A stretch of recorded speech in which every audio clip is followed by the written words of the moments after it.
The sterile smell of antiseptic filled the air as Rebecca Carter, RN, moved briskly through the crowded emergency room.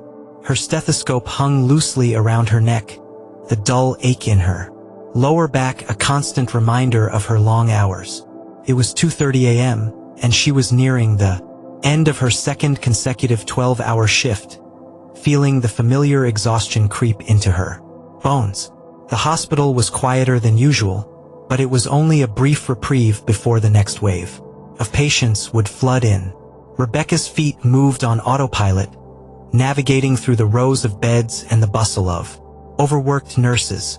She couldn't remember the last time she had a full night's sleep. Last week, she had worked 3 double shifts in a row, covering for colleagues who had either quit or were too ill to come in.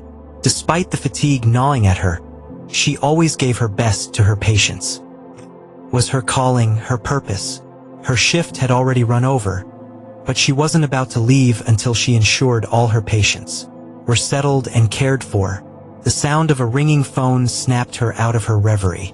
She quickly grabbed it, her heart tightening when she saw her husband's name on the screen. "Rebecca, Eli's running a high fever. It's not coming down with the medicine. You need to come home." Daniel's voice cracked with worry on the other end. Rebecca's breath hitched. "I'm so sorry, Daniel. I'm almost done, just a few more minutes and I'll be out of here." She glanced over at her patient charts, feeling the weight of the hospital's demands bearing down on her. She felt torn. Her family needed her, but so did her patients. Before she could say anything else, a nurse walked over with a clipboard. "Rebecca, they need you in room 408, the nurse said, a look of urgency on her face. "We've got a new admission. Patient's not breathing right." Rebecca's heart skipped a beat. She quickly grabbed the chart from the nurse and walked briskly toward room 408, thoughts of Eli and her husband fading as her professional instincts took over. When she reached the room, she was met by a pale, frail-looking man, struggling for breath as an oxygen mask covered his face. His eyes, though heavy with pain, widened in recognition as she approached. "Mr. Green." Rebecca's voice faltered for a split second as she recognized the hospital director. Thomas Green. He was gasping for air, his face flushed from the lack of oxygen. The irony was sharp. Here was the man who had been making cold, calculating decisions about the hospital's budget, personnel, and the very people who were now trying to save him. He gave a weak, wheezing nod. "I need help," he managed to say through labored breaths. Rebecca snapped into action, pulling back the bed covers and adjusting the oxygen levels. The room felt colder now, but it wasn't just from the lack of warmth in the sterile hospital air. It was the shock of seeing the hospital's director in such a vulnerable position. As she worked, she tried not to think about what Thomas Green represented, the man who had enforced budget cuts that led to understaffing, the man who had slashed overtime for nurses, and the man whose decisions had caused so much stress among her colleagues. He had never been a face she would have imagined needing help, much less from her. "Keep him stable," one of the doctors ordered, entering the room and quickly taking over the situation. "Rebecca, we need to stabilize his vitals and prep for transport." "On it," Rebecca responded, steadying herself. Her hands shook, but she refused to let it show. She had worked in chaotic ERs before, but something about the director being the one on the table felt different. There was a bitter irony in the universe, a twist of fate she couldn't ignore. Hours passed and Thomas Green was stabilized. He was now lying in a private room, the quiet hum of machines and the rustle of paper the only sound. Rebecca lingered outside, exhausted, but driven by something deeper than duty, an unsettling curiosity about the man she had just helped. She had only heard rumors about the hospital's leadership. It was common knowledge that Thomas Green had implemented drastic cost-cutting measures in the name of efficiency. But few knew the personal toll these decisions had taken. Staff morale was low and the hospital was struggling to retain staff. Many of the nurses Rebecca worked with were burned out, working long hours without much recognition or compensation. The stress was showing in their faces, in their work, in the care they were able to provide. How could a man like Green, aloof, distant, a figurehead at best, have no idea about the hardships his decisions were creating? But now, lying in that bed, struggling to breathe, Thomas Green seemed like just another human, just another patient in need of care. It was strange to reconcile the man who had made his fortune through cutting corners with the man who needed her help to stay alive. Rebecca's thoughts were interrupted by a voice calling her name from behind. She turned to see the night shift supervisor, Tina, walking toward her with a concerned expression. "Rebecca, you good? You've been on your feet all day." Rebecca sighed, rubbing her temples. "I don't know, Tina. I can't shake the feeling of helping him." Tina frowned. "You mean Green? You've been working with him for years, right?" Rebecca nodded. "I've seen his name on all the reports, but I never imagined something like this. I mean, look at him now, fighting for air, and he's the one who's been making the calls, cutting staff, reducing budgets, making it harder for us to do our jobs." Tina shook her head. "You don't need to feel guilty about it. You're just doing your job just like you do every day. You did your best to save him." Rebecca's eyes wandered back to the private room where Green was being tended to by doctors. The man who had caused so much turmoil in the hospital was now a patient. Just another human being, vulnerable and in need of care. And yet, despite her sympathy, Rebecca couldn't help but feel a sense of justice in this cruel twist of fate. Later that day, Rebecca returned to her station, hoping to finally get some rest. The hospital was still a whirlwind, but she couldn't shake the thought of Green. His near-death experience had stirred something in her. Could this be the wake-up call he needed? Could it make him see the damage his decisions were causing? That evening, Rebecca received a surprise call from the hospital administration. It was from none other than Thomas Green himself. She hesitated before answering, her heart racing. Had he come to thank her for saving him? Or was he about to make another cold, calculated decision? "Rebecca, this is Thomas Green," came the gravelly voice on the other end. I want to thank you for your help today. I'm sorry if my actions in the past have made your work harder. You deserve more than what I've given you." Rebecca's heart skipped a beat. Was this some sort of apology? But before she could respond, he added, "But now I've made a decision, and I need your help." The next morning, Rebecca arrived at the hospital to find the atmosphere completely different. Nurses and staff were murmuring in the hallways, the weight of a new policy hanging over them, like a dark cloud. There was no doubt that Green's decision was coming, and the quiet buzz of anticipation filled the air. She stepped into the break room to grab a cup of coffee, only to be met by Tina, who looked visibly shaken. "Rebecca," Tina said in a low voice, "have you heard?" Rebecca shook her head, her heart beginning to pound. "It's all over the hospital news. Green's cutting more staff. Layoffs. They're slashing even more. Hours. Nurses. Even doctors. They're getting let go.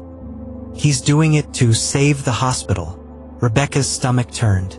She felt the betrayal in her bones. Green hadn't learned a thing from his near-death experience. He was still making decisions based on numbers, not people. Still blind to the sacrifices being made every single day by the staff who kept this place running. Rebecca felt something shift inside her. This wasn't just about working hard for her patients. This was about standing up for the people who were being pushed to the edge. It was time for change. As Rebecca prepared for her next shift, she made a silent vow to herself. She couldn't let Green's actions go unchecked. She had to find a way to make him understand the consequences of his decisions. But just as she was about to leave the break room, she noticed something on the bulletin board, a flyer about a staff meeting scheduled for that afternoon. It was an open meeting. Rebecca had no idea what Thomas Green had planned. But she knew one thing: she would be there. She would listen. And when the time came, she would take action. But little did she know, the meeting would not go as expected.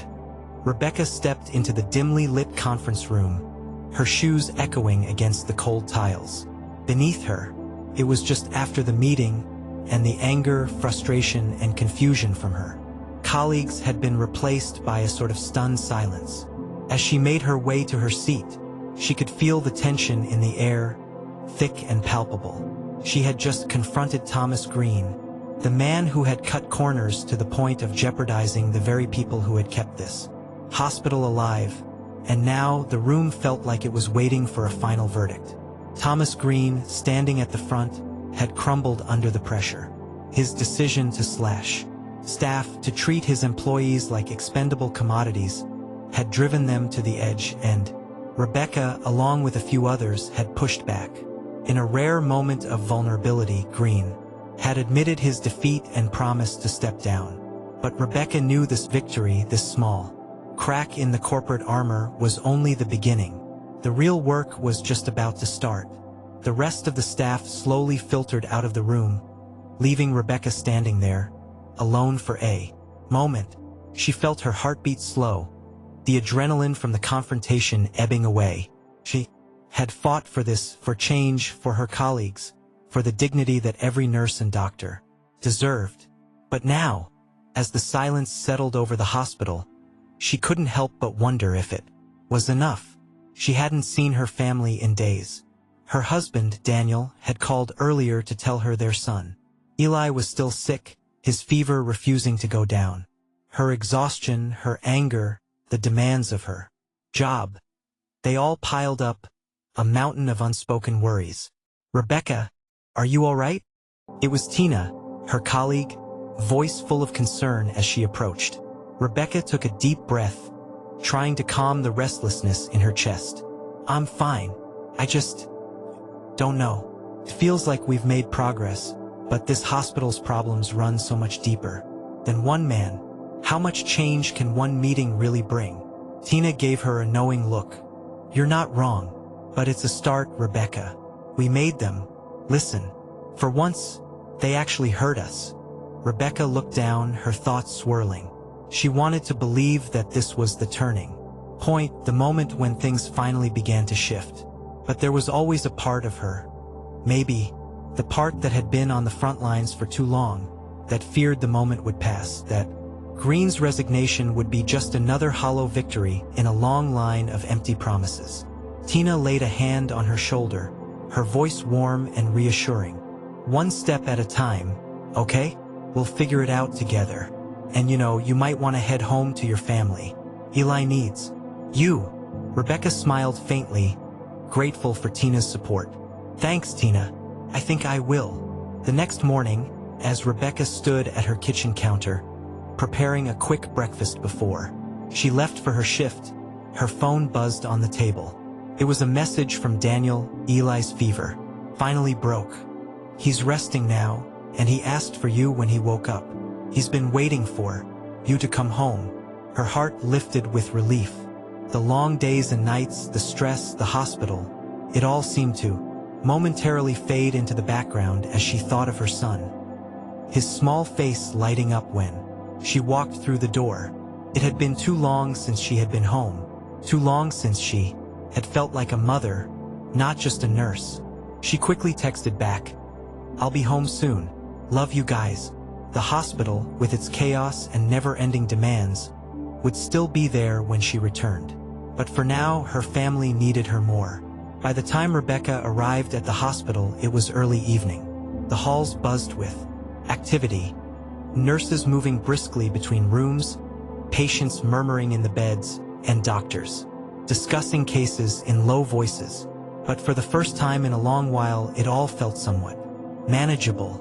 Rebecca walked through the familiar corridors with a renewed sense of purpose, her mind at ease. The weight she had been carrying for so long, the burden of watching her colleagues suffer, of feeling powerless, had lightened, if only a little. She entered the break room to find a few of the nurses gathered together, sipping coffee and chatting in hushed tones. Rebecca joined them, smiling quietly as she settled into the circle.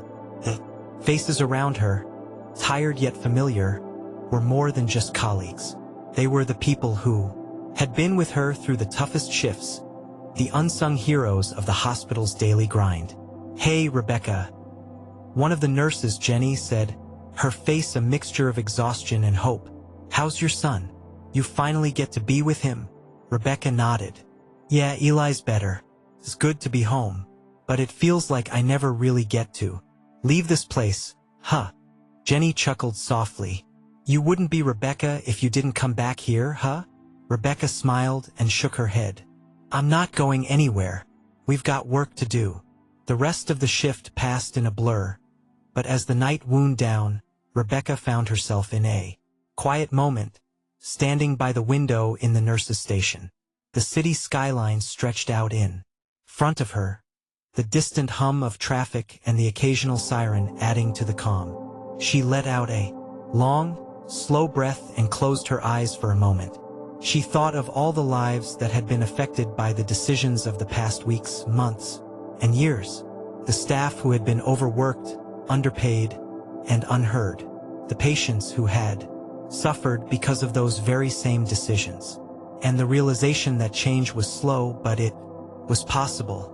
Even in the toughest places, even under the harshest conditions, there was hope.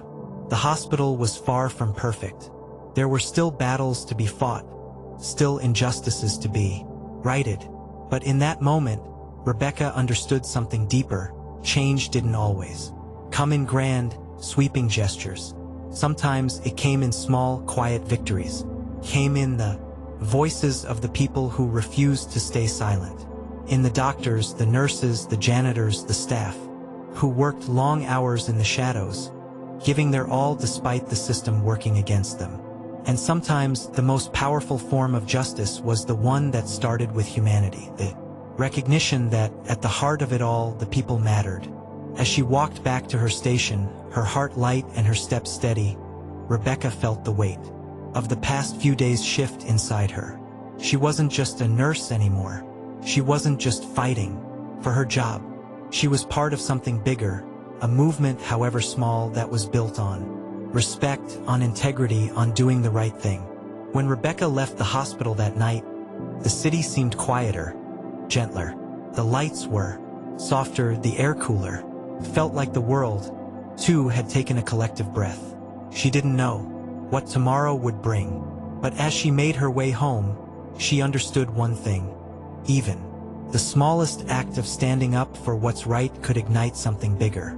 And with that thought, she entered her home, where Eli, still recovering, greeted her with a smile that spoke volumes.